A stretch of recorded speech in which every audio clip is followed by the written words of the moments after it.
زندگی آخر رلا ہی دیتی ہے، پھر چاہے ہم اپنے ماں باپ کے کتنے ہی لاڈلے کیوں نہ ہوں۔ بے شک۔ وسیم بھائی، یہ کوٹ ہے اشفاق احمد صاحب کا میرے سامنے، تو یہیں سے آغاز کرتے ہیں آج کی بات کا کہ ڈو یو تھنک کہ زندگی واقعی اتنی مشکل ہے؟ بالکل، اصل میں دنیا کی سب سے جو غیر یقینی چیز ہے نا وہ زندگی ہے، اور سب سے یقینی چیز موت ہے۔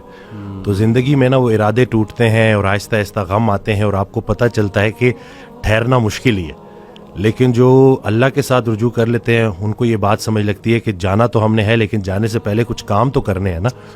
تو وہ جو کام میں مصروف عمل، ابھی ہم بات کر رہے تھے کہ جو اللہ کے کام کر رہا ہے، جو مصروف ہے، تو پھر وہ ان چیزوں کو اپنے اوپر، اس غم کو اپنے اوپر حاوی نہیں ہونے دیتا۔ حضرت واصف رحمۃ اللہ ایک شعر پڑھا کرتے تھے کہ غم بھی گزشتنی ہے، خوشی بھی گزشتنی، کر غم کو اختیار کے گزرے تو غم نہ ہو۔ تو یعنی کہ غم کو قبول کرنا ہے، اس کو ریڈ کرنا ہے، اور اس میں نا بڑا لیسن ہے۔ صحیح بات۔ تو یہ اللہ تعالیٰ ہماری برداشت، سب سے بڑی قوت برداشت ہے۔ بالکل صحیح۔ تو ہماری یہ برداشت بڑھانے کے لیے اللہ تعالیٰ غم بھیجتا ہے، صحیح۔ اور آہستہ آہستہ صبر کے ذریعے، نماز کے ذریعے انسان جو ہے نا اس مشکل سے نکل آتا ہے، کیونکہ اللہ کا وعدہ ہے کہ ہر سختی کے ساتھ آسانی ہے، تو سختی کے بعد آسانی ہے۔ اور اکثر لوگ جو نا امید ہو جاتے ہیں نا، تو اللہ کی رحمت سے نا امید ہونا اصل میں اپنے مستقبل سے نا امید ہونا ہے۔ تو جب آپ اللہ سے پر امید رہتے ہو، ہوپ فل رہتے ہو، تو پھر وہ دن خیر سے گزر جاتے ہیں۔ کیا بات۔ وسیم بھائی، اگر ہم دنیا پہ نظر دوڑائیں، ایسے غم ہے نا، یعنی لوگوں کی جب سٹوری سنتے ہیں، اور اوور آل ورلڈ میں دیکھ لیں آپ، اور جو ہسٹری میں پاسٹ میں ہوا ہے، مطلب ایسے غم آپ کو نظر آئیں گے نا کہ انسان رو پڑتا ہے کہ یار واقعی دنیا میں بڑا غم ہے۔ لیکن اگر ہم یہیں پہ رک جائیں نا کہ بس دنیا میں بڑا غم ہے، زندگی بہت مشکل ہے، تو پھر تو ہوپ لیسنس ہے، پھر تو جو ہے نا وہ ایک ڈارکنس ہے، ایک اندھیرا ہے۔ دیٹس وائی آئی سے ٹو پیپل کہ دیکھو جو ایتھیزم ہے وہ یہیں پہ رک جاتا ہے۔ وہ کہتا ہے کہ بس we are all here and we are doomed, اور بس ٹھیک ہے، سفرنگ بھی ہے، کیوس بھی ہے، ڈارکنس بھی ہے، اب کیا کر سکتے ہیں۔ بٹ جب تک اسلام ہمارے پاس ہے نا وسیم بھائی، دیکھیں اللہ سبحانہ و تعالیٰ نے پہلے ہی ہمیں بتا دیا، جیسے آپ نے کہا نا ایکسیپٹنس، اللہ نے ہمیں ایکسیپٹنس دلائی ہے کہ دیکھو اس کو ایکسیپٹ کرو کہ یہ دنیا ایک مشکل کی جگہ ہوگی، یہاں تمہیں مشقت کرنی ہوگی، اسٹرگل کرنی ہوگی، وی ول ٹیسٹ یو، ہم دیکھیں گے تم میں سے کون ایمان والا ہے، کبھی بھوک سے، کبھی خوف سے، کبھی خوف کا انفیکٹ ذکر ہے کہ خوف سے ٹیسٹ کریں گے۔ آئی تھنک انگزائٹی میں خوف کا ایلیمنٹ کافی جو ہے وہ حاوی ہوتا ہے۔ پھر لاس آف لائف سے تمہیں ٹیسٹ کریں گے، لاس آف فروٹ سے تمہیں ٹیسٹ کریں گے، لیکن وبشر الصابرین۔ اور دیکھیں اللہ نے پورا طریقہ بتایا کہ دیکھو نا امید نہیں ہونا ہے، اگر یہ پرابلمز آ جاتے ہیں تو پھر اللہ طریقہ بھی بتا رہا ہے کہ تم نے ہوپ کیسے پکڑنا ہے۔ جیسے آپ نے کہا کہ نماز ہے، پھر صبر ہے، تو how amazing is the philosophy of our religion. بالکل، سبحان اللہ۔ اور جو ایتھیسٹ جو نہ ماننے والا ہے، وہ میں اس کو یہی بولوں گا کہ وہ بیچارہ اللہ کی نعمتیں بھی استعمال کرتا ہے اور اللہ کو مانتا بھی نہیں ہے۔ سبحان، ٹھیک ہے نا۔ تو تحقیق جو ہے نا وہ آپ کو بعد میں وہاں پہ پہنچائے گی جہاں تسلیم پہنچائے گی آپ کو پہلے۔ تو جو سرنڈر کرنا ہے نا، یہی سب کچھ ہم نے کرنا ہے۔ ایک آڈیو میں وہ بیان کر رہے تھے حضرت، تو انہوں نے کہا کہ پورا سرنڈر کرنا ہے۔ تو جواب آیا کہ حضرت اتنی کمزور صلاحیتوں کے ساتھ پورا سرنڈر کیسے کرو؟ تو انہوں نے کہا کہ تم پورا سرنڈر کرو، تمہاری صلاحیتیں بھی پوری ہو جائیں گی۔ سبحان اللہ۔ تو یہ ہے کہ جب آپ پورا سرنڈر کرتے ہو نا، یہ جو اپنی کارسازی نکالو گے تو کارساز کی کارسازی سمجھ آئے گی نا۔ تو یہ جو اللہ ہے نا، یہ ہمارے ارادوں کو توڑتا ہے، اور نہیں آتی کوئی پریشانی اس وقت تک جب تک وہ بڑی پریشانی کو ٹالنے نہ آئی ہو۔ وہ ایک واقعہ سناتے تھے کہ ایک بندہ ایک اللہ والے کے پاس جاتا ہے اور کہتا ہے کہ میرا مکان نہیں بک رہا، تو دعا کریں۔ تو انہوں نے کہا کہ نہیں، تمہارا مکان نہیں بکے گا، جاؤ۔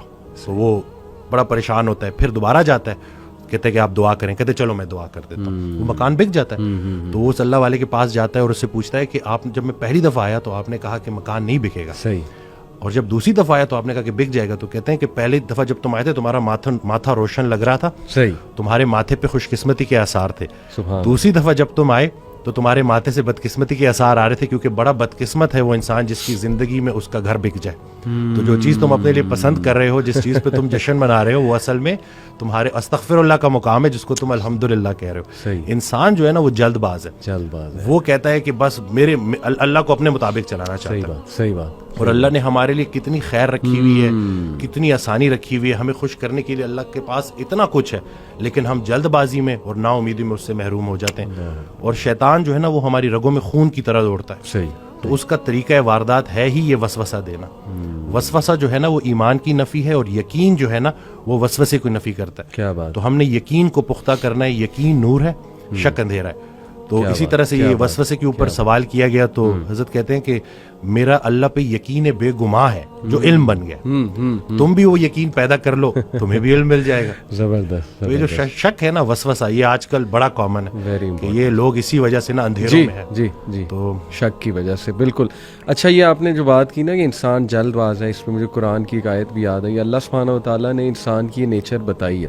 سورہ معارج میں اللہ سبحانہ تعالیٰ کہتے ہیں کہ بے شک ہم نے انسان کو نگرڈلی اور اینکشیس پیدا کیا, جلد باز ہے. جب خیر آتی ہے تو آپے سے باہر ہو جاتا ہے, اور جب کوئی ڈیفیکلٹی آتی ہے تب پینک ہو جاتا ہے. الا المصلین ایکسیپٹ دوز ہو آفر صلاۃ. یعنی اللہ نے سلوشن بھی ساتھ بتا دیا کہ نہیں, نماز تمہاری ان چیزوں کو چیک کرے گی, سجدہ کرو اللہ کے آگے, اور وہی آپ کے علی بات ہے کہ یقین. اور میں تو سمجھتا ہوں وسیم بھائی کہ ہماری زندگی میں جتنے بھی مسائل آتے ہیں نا وہ اللہ کی ذات پہ یقین دلانے کے لیے تو آتے ہیں کہ دیکھیں ہمارے ہاتھ میں تو ہے ہی کچھ نہیں. انسان پہ کبھی کبھی ایسا کوئی پرابلم آ جاتا ہے اس نے ایکسپیکٹ بھی نہیں کیا ہوتا. دس از ویئر, جیسے حضرت علی صلی اللہ عنہ نے کہا تھا نا کہ میں نے تو اپنے ارادوں کے ٹوٹنے سے اپنے رب کو پہچانا. تو اگر یہ چیزیں ہوتی نا وسیم بھائی, تو کیسے ہم اللہ سبحانہ و تعالیٰ کو پہچانتے, اللہ کی پاور کا ہمیں کیسے احساس ہوتا؟ بالکل.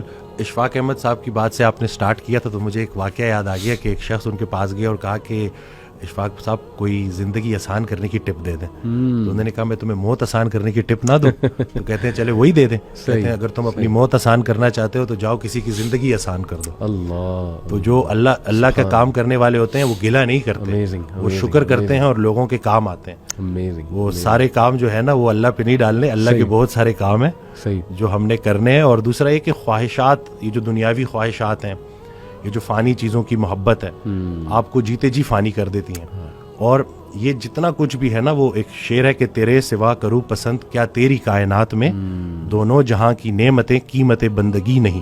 تو اللہ جو ہے نا اس کو ہم نے کسی چیز کسی لالچ سے ہٹ کے صرف اللہ کیونکہ عبادت کے لائق ہے اور اللہ خالق ہے, اور ہم نے اپنے حالات کو نہیں دیکھنا, بس ہم نے ماننا ہے. امیر انسان اگر اللہ سے دور ہے تو امیری اس کے لیے آزمائش ہے, غریب انسان اگر اللہ سے دور ہے تو غریبی اس کے لیے آزمائش ہے. بلکہ وہ ایک آڈیو میں ارشاد فرماتے ہیں کہ جو غریب ہے نا وہ بھی غنی ہو سکتا ہے. وہ غریب غنی ہے جس کی امیر کے مال پہ نظر نہیں ہے. تو اب وہ دیکھیں نا کہ کتنا آسان ہے ہمارے لیے نا. لیکن یہی ہے کہ اس کو پریکٹس کرنا, اور پھر یہی ہے کہ جو کامیابی کا ہم نے جو ایک معیار رکھ دیا وہ صرف یہی ہے کہ بینک بیلنس اور یہی سب کچھ. تو انسان بھی بیچارہ نا بڑے بڑے گھر بناتا ہے اور سوتا اسی ایک چھوٹی سی تنگ سی جگہ پہ ہے, بستر پہ, جتنی اس نے قبر میں سونا. صحیح بات. اور یہ ہے کہ وہ حضرت کہتے ہیں کہ جو چیزیں تم نے اپنے مرنے کے بعد ویسی ہی چھوڑ جانی اس کو اپنی زندگی میں کیوں نہ چھوڑ دو. ایک اور جگہ کہتے ہیں کہ جن کو تم نے اپنے مرنے کا غم دے کے جانا ہے ان کو اپنی زندگی میں تھوڑی خوشیاں تو دے جاؤ. تو یہ جو ہے نا عمل, مصروف عمل ہونا ہے اور ارد گرد کے لوگوں کے کام آنا ہے. جی, اٹ سمز اٹ آل اپ. ماشاءاللہ.